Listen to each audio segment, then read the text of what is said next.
Right now, the biggest crime gangs in the country are battling it out in a billion-dollar turf war to supply Aussie addicts.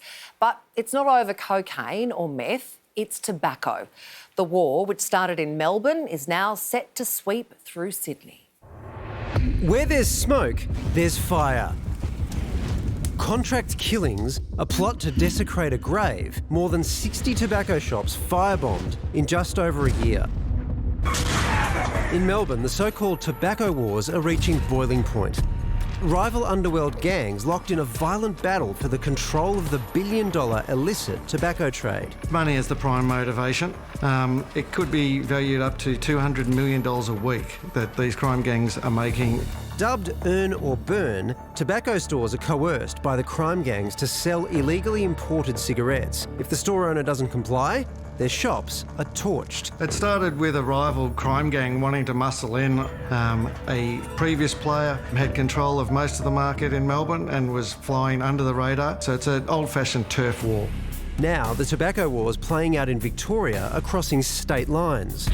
Here, two men break into a tobacco store in Brisbane before setting it alight. And in WA in April, tobacco shops believed to be linked to underworld kingpin Kazim Kaz Hamad, one of the key players in Melbourne's tobacco wars, were torched. We don't want that to come into WA, or that the violence and the intimidation, the threats, the extortions, the attempted murder. The attacks, believed to be fuelled by Hamad's vendetta against boxer Sam the Punisher Abdurrahim, who's also fighting to gain control of the trade. Now, fears are growing that the escalating tobacco wars could explode in New South Wales too.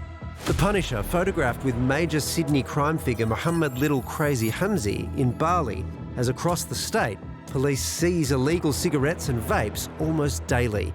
And just 3 weeks ago, a suspicious fire tore through a smoke shop in Taree. This problem could get as big in Sydney as it is in Melbourne. We're not really sure why the crime gangs are behaving themselves there. So is the entire nation about to get front row seats to the tobacco wars? Illicit tobacco is being smoked in every state, and as criminal gangs become more attracted to this crime type, that's likely to lead to more violence. Crime reporter Mark Morri is right across this story. Mark, you've got sources right across the underworld. Just how likely is it that this tobacco war will go national? Well, it's already, as you said, it's sparked interstate everywhere at the moment, except for New South Wales seems to be quarantined from it. Now, I've spoken to some senior police here and they've been keeping their eye on it for months. They've been gathering intelligence, looking at who's supplying, and it seems it's a lot more diverse. And for some reason, our crooks seem to be getting on quite a lot better than they appears to be in Melbourne, Brisbane and WA. Well, it's a touching story of harmony then, I suppose. Beautiful. I've got a tear, what sort of threats are these? It does. What sort of threats are these shop owners receiving from the gangs? Well, you know, traditionally it's just old-fashioned extortion. We're going to hurt you, we're going to hurt your property, do what we tell you, or else we're going to burn it down, or we're going to hurt you, you know. I think in Melbourne they're employing security guards and they've had their guns put to their heads while they go and burn their tobacco stores. Sydney, we've seen hardly anything like that. We've seen some on the outskirts, a little bit up on the north, one or two in far north towns, which they believe could be linked to Brisbane, that these guys were supplying from Brisbane. So the spread to come down into Sydney is being watched, but at the moment it seems to be under control. Money and massive profits at the heart of this, Mark. If you happen to be, and I'm not suggesting you would be, buying under-the-counter tobacco, what is the difference between the packets you're buying under the counter and the ones that you're buying legally? What are you after here, Steve? I'm prosecuting a case, well. Sure. As I said, I'm finally admitting that to my mum I'm still smoking. I'm 63. So what's being... the cigarettes now, like a packet of brand cigarettes are like $60 to $65. You can get something that's not that bad in quality for $20 to $25. Now, I know a criminal lawyer.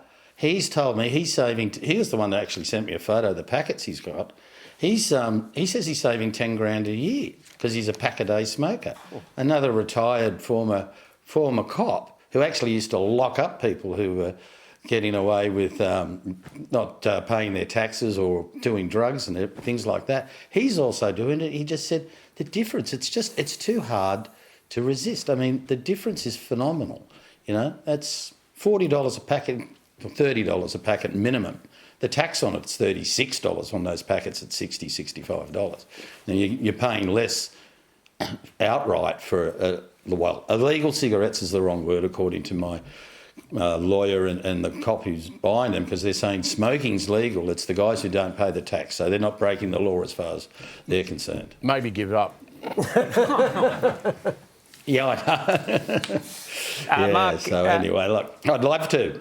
The Punisher, this is what caught my eye. The Punisher and Little Crazy, they're incredible underworld nicknames. Mine would be the Tortonator, if I ever went into that line of work. What's your favourite underworld nickname? There's a guy who used to be called Stuart John Reagan, and a little bit before my time, but the old guys told me about it, and they said he was called the Magician because people around him just disappeared. Which was, I thought, pretty clever. I love that.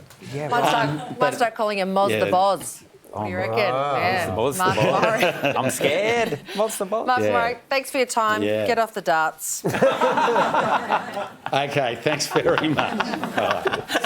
This is just giving each other health advice and underworld nicknames. That's what we're doing That's great. now. That's what this show's all about. No, it's always been about that. Yeah.